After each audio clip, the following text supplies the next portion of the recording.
چین ته له طالبانو د پاکستان شیطانیو طالبان غوسه کړي وای امریکا لاړه اوس چین په نیابتي جګړو ښکیل کوي او بلوچستان کې خپله ماتې مني. دا چې څنګه نور جزئیات هم دلته وګورئ او چینل هم سبسکرایب کړئ.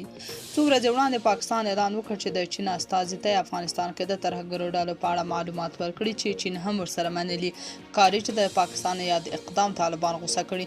د طالبانو د استخباراتو اړوند ویبپاڼې المرصاد په خپله مهالنۍ تبصره کې لیکلي اوس پاکستان هڅه کوي چې د خپل خرابېدونکي اقتصاد د ژغورلو لپاره چین په سیمه کې د نیابتي جګړې برخه وګرځوي. المرصاد لیکلي پاکستان د افغانستان په اړه چین ته د ترهګرو د پټنځایو په اړه ناسم معلومات ورکړي دي.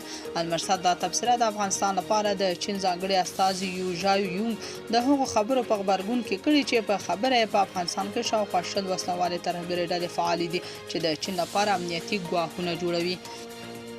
المرصاد لیکلي که د چین د استازي د دې بیان ژور تحلیل وشي نو ښکاري چې دا د چین خپل رسمي دریځ نه دی بلکې د پاکستان د حکومت او ادارو لخوا د ورکړل شوو معلوماتو دروغجنو شواهدو او بریفینګ وروسته د هغه شخصي برداشت دی چې په خپلو خبرو کې څرګند کړ.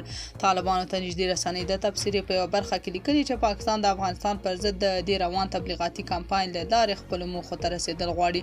یوه موخه دا هم ده چې د خپلو ګټو لپاره د چین ملاتړ ترلاسه کړي او بل دا چې په بلوچستان کې د روانې وسلوالې جګړې له امله د پاکستان دننه د چین د اقتصادي پروژو راتلونکی له خطر سره مخ دی. المرصاد زیاتوي که چین د افغانستان په اړه د پاکستان بې بنسټه دعوو ته غوږ ونیسي نو دا به د چین بهرني سیاست ته زیان ورسوي ځکه پاکستان هڅه کوي چې په افغانستان کې خپلې نیابتي جګړې ته د چین ملاتړ ترلاسه کړي چې دا به د چین بې پرېوالی زیانمن کړي.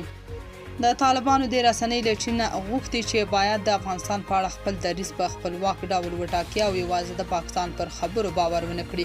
د دې رسنۍ د تحلیل له مخې د پاکستان او افغانستان ترمنځ خرابې اړیکې او د پاکستان ورځني پروپاګاندا کمپاینونه د دواړو هیوادونو ترمنځ ژوره بې اعتمادي ښیي. نو غوره به دا وي چې چین د افغانستان په اړه د هر ډول تورونو د تصدیق لپاره له نورو خپلواکو سرچینو کار واخلي. المرصاد چین ته سپارښتنه کړې چې له طالبانو سره ډیپلوماټیکو چینلونه نور هم قوي او د هغه له لارې مستقیمې خبرې وکړي. دې رسنۍ لیکلي چې له افغانستان د امریکا له وتلو وروسته اوس پاکستان هڅه کوي چې د خپل خرابېدونکي اقتصاد د ژغورلو لپاره چین د نیابتي جګړې برخه وګرځوي. تاسو په دې اړه څه نظر لرئ؟ کومنټ کې شریک او چینل هم سبسکرایب کړئ.